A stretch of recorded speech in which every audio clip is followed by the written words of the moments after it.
this will sound kind of dumb, but I just in some way wish that we were just known as the Church of the Burning Hearts. You know, it's a dumb name, but I sure like the meaning.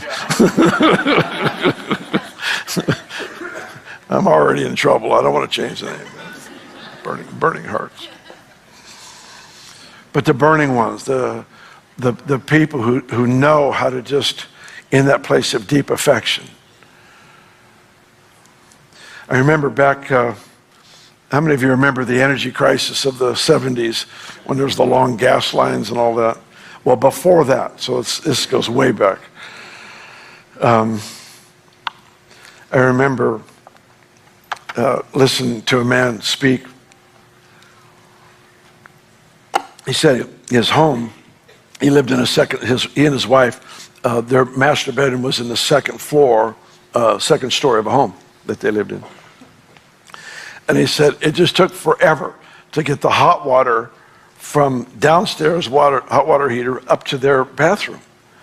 And so what he finally learned to do was right before going to bed, he would just turn the hot water on just a little bit so that it would just constantly stream water, just very little bit all night long, so that when he got up in the morning, he could just turn that thing on and he had hot water instantly. That's what a burning heart of affection is like. You don't have to work your way into the presence to pray effective prayers. You're there. You're there. Why? Because you carry a burning heart of affection. There's this continuous stream of presence, continuous stream of being one that burns for the Lord. It's not a works thing, although works come from it. It's not performance thing. It's not just singing the right songs and all that stuff. It's just being conscious. You do that for a week and you're homesick when you miss a day. That's all I know to say is you can tell. You can tell because things aren't as clear in your mind. Things aren't as clear in your heart. Your understanding of Scripture is not as sharp. Why? Because it's not something you did wrong. It's not punishment. It's not sin. It's just we were born for the glory. We were born for heaven. That's what we're designed for. And all these little things that come in, the offenses and questions. And you know what? If you have a problem with an individual, get a breakthrough in Thanksgiving.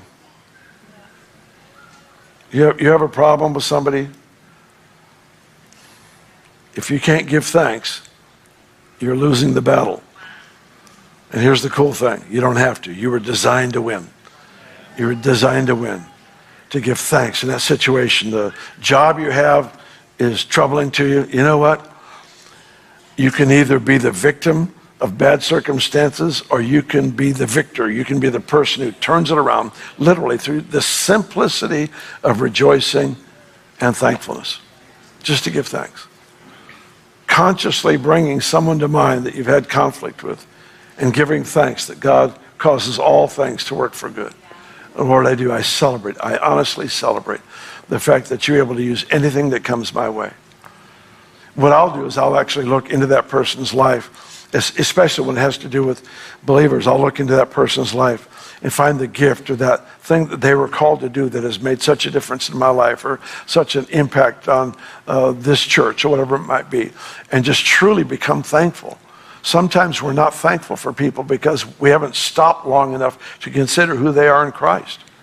The Bible actually says we're supposed to fear one another in the fear of Christ. To celebrate the value of a person. My dad would have this statement that's honestly probably one of the most important things I've ever heard anyone say.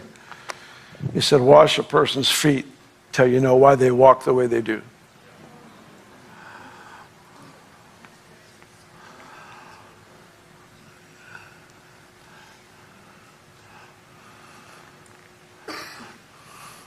I remember being in a service,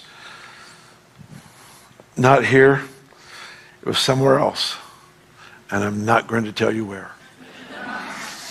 But far away.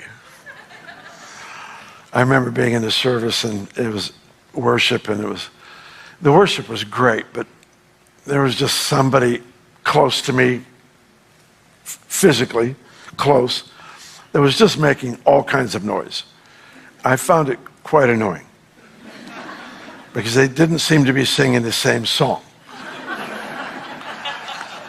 In fact, I had this happen once in another country where the gal would only sing in between the lines and would not sing the words. And she had one of them piercing falsetto soprano voices. And there were two teenage girls standing in front of her that were trying so hard to worship, and then they would break down and laugh. And then they would, I watched them the entire meeting. They would fight their way back and they would worship God. And then she was right behind her singing this falsetto, just piercing. They would find themselves laughing. And then they fought so hard. I mean, it was a well-fought battle. They fought so hard. When the worship was over, I walked up to them. I gave them both $20. I said, here, you earned this one. I did.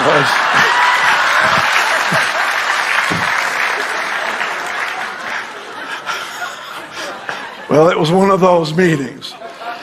And there was somebody over here that was just doing that stuff. And I've been around this mountain enough. I know it's stupid for me to think critical, so I'm not going to think critical. I'm going to press in and worship. I didn't have hard feelings. I just wish you would stop.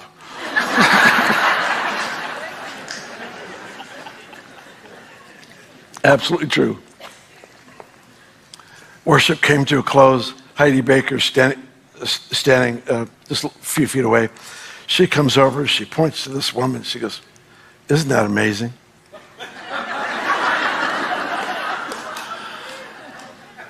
And then she said, 35 years as a prostitute, and now she's free.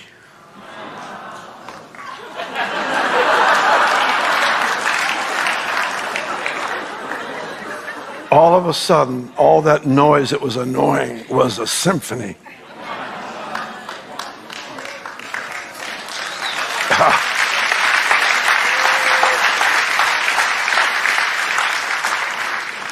Heidi took the time to wash her feet and find out why she walks the way she does. And that limp became beauty, you know. See, it's that heart of tenderness towards presence that makes us more prone to that conclusion than all the others that we run into.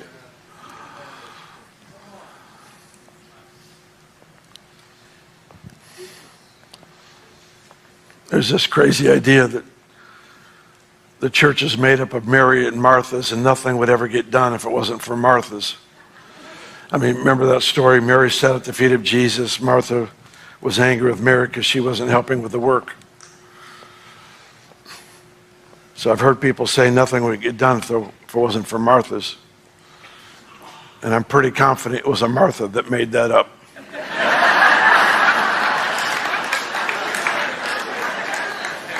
I'm pretty confident a Martha made up that statement to justify their reasoning for making sandwiches Jesus never ordered.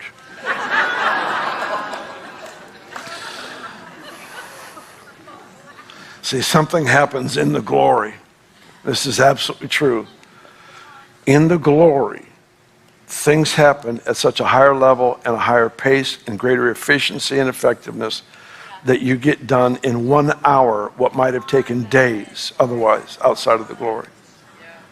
There's something about being a people that cultivate awareness of presence, this glorious one,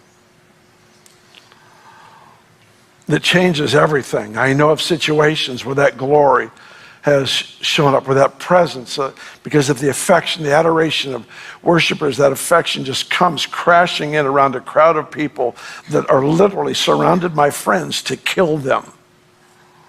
They are there to kill them.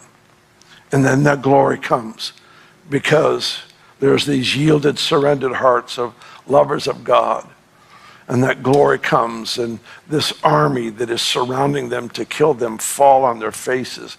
Every one of them get up born again. Every one of them get up healed. Every one of them get up speaking in tongues. Every single person in this group. Why? Because something happened. They could preach for 20 years and not get that conclusion.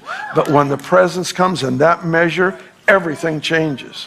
And it's the ambition, should be the ambition of the burning heart, the church of the burning hearts. Changing the name. Here it is right now.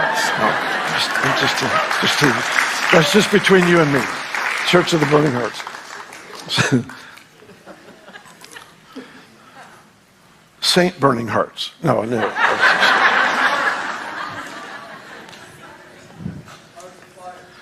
Something happens in the hearts of those who anchor themselves in that glorious presence.